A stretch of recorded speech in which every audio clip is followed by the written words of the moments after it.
அட லஞ்சுக்கு என்ன செய்யலாம்னு யோசிச்சுட்ருக்கீங்களா? இந்த ஹெல்த்தியான ரெசிபியை ட்ரை பண்ணி பாருங்கள். பேர் நான் கடைசியில் சொல்கிறேன். ஒரு பெரிய சுரக்காய் எடுத்துக்கோங்க. நல்லா சீவிட்டு தண்ணி ஒட்ட புழிஞ்சு எடுத்துகிட்டு அதோட கொஞ்சோண்டு மிளகாய்த்தூள், கரம் மசாலா, தேவையான அளவுக்கு உப்பு, ஒரு அழகு கோதுமை மாவு சேர்த்து கொஞ்சோண்டு எண்ணெய் தண்ணி விட்டு பிசைஞ்சு எடுத்து வச்சுக்கோங்க. இப்போ நம்ம கிரேவி செய்யலாம்.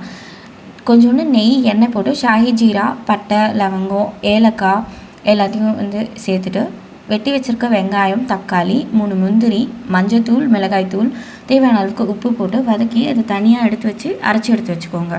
இப்போது கொஞ்சோண்டு திருப்பி எண்ணெய் விட்டு பொடி பொடியாக வெட்டின வெங்காயம், பச்சை பட்டாணி, அப்புறமா நல்லா அலசின வெந்தயக்கீரை அதையும் சேர்த்துட்டு நல்லா வதங்குற அளவுக்கு வதக்கிக்கோங்க. வெந்தயக்கீரை வதங்கின உடனே நம்ம அரைச்சி வச்சுருக்க இந்த கிரேவியும் விட்டு கொஞ்சோண்டு நெய் விட்டு நல்லா கொதிக்க விடுங்க. கொதித்ததுக்கப்புறமா குட்டி குட்டியாக பன்னீரை வெட்டி அதோடு சேர்த்து எடுத்து வச்சுக்கோங்க. Gravy ready. இப்போது நம்ம பரோட்டா ரெடி பண்ணலாம். ஸோ இது திக்காகிடணும். ஸோ அதனால் நான் 4 மடிச்சிடுறேன். அப்படியே ஒரு சப்பாத்தியாக போட்டு எடுத்து வச்சுக்கோங்க. இது ரொம்ப ஹெல்த்தியான ரெசிபி. ஏன்னா இதில் வெந்தயக்கீரையும் சுரக்காவும் நம்ம யூஸ் பண்ணியிருக்கோம். இந்த ரெசிபி பேர் லோக்கி பராத்தா மலாய் மெத்தி மட்டர் பன்னீர். ரொம்ப ஹெல்த்தியான ரெசிபி. டயட்டில் இருக்கிறவங்களுக்கும் சரி எல்லாருக்கும் பிடிச்சிருந்தா ஃபாலோ பண்ண மறக்காதீங்க.